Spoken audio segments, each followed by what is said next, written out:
Bakit kailangan mong magsimula ng YouTube channel ngayon? Sa tingin ko, isa sa pinakamagandang desisyon na pwede mong gawin ngayong taon ay ang paggawa ng isang YouTube channel. Hindi dahil madali at lalong hindi dahil mabilis kang yayaman, kundi dahil sa panahon natin ngayon, napakahalaga na mayroon kang isang skill na pwede mong pagkakitaan online. Alam mo, noong 2021, gumawa ako ng YouTube channel tungkol sa facts at history. Wala naman talaga akong experience noon. Hindi ako magaling mag-edit. Hindi rin ako magaling gumawa ng thumbnails. Basta ang alam ko lang, gusto ko magsimula. And in less than 4 months, na-monetize ko yung channel. Siyempre masaya.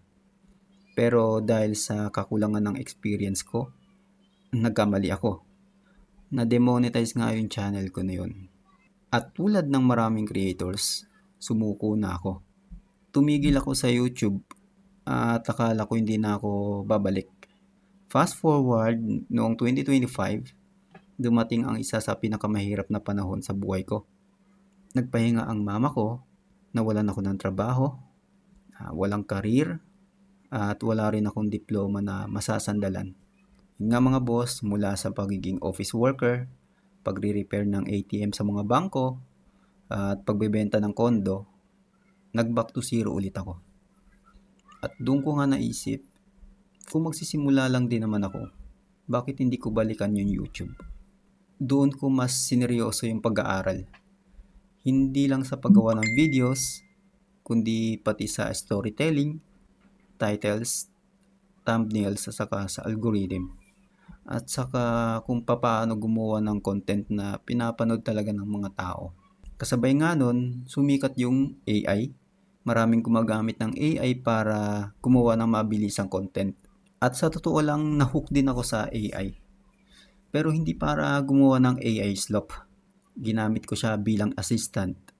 Pampabilis ng research, pang-organize ng ideas, pang-check ng grammar, at pang-brainstorm. Pero ako pa rin yung nagde-decide kung ano ang ilalabas kong content.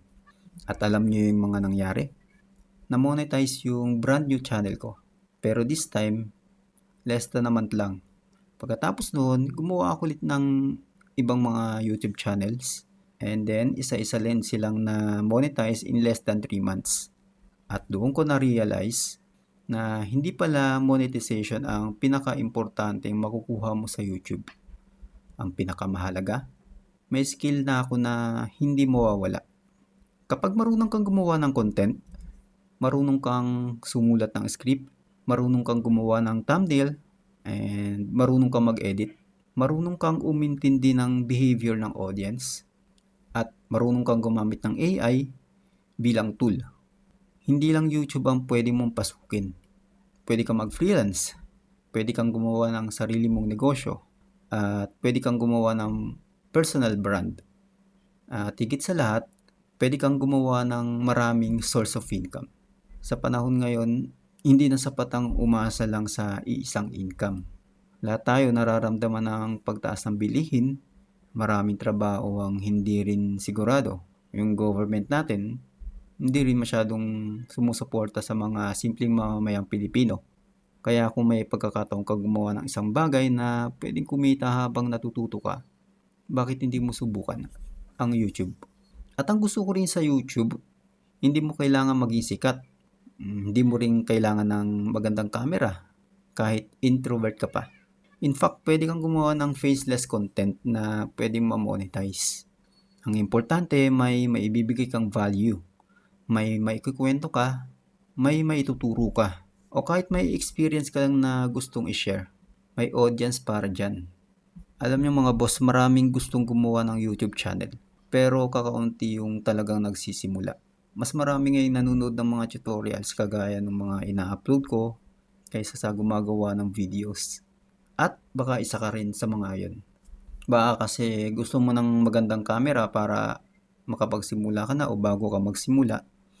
Gusto mo maganda yung microphone mo, tamang idea, tamang panahon. Pero ang totoo, walang perfect time. Kung hindi ako bumalik sa YouTube noong 2025 or last year, malamang wala rin akong mga channels na kumikita ngayon. Nagsimula lang yun lahat sa isang desisyon na subukan ulit. Kaya kung matagal ka nang nag-iisip kung gagawa ka ng YouTube channel mo, ito na ang sign mo. Hindi dahil magiging milyonaryo ka agad, hindi dahil guaranteed ang success, kundi dahil 5 taon mula ngayon, mas gugustuhin mo na sabihin na buti na lang nagsimula ako. Kaysa sana pala sinubukan ko. At tandaan mo, ang unang video mo, hindi kailangan perfect. Ang kailangan mo lang mag-upload. Kung gusto mong matutong gumawa ng YouTube channel, panoorin mo lang yung pinakaunang video na in-upload ko sa channel na to. Yun lang.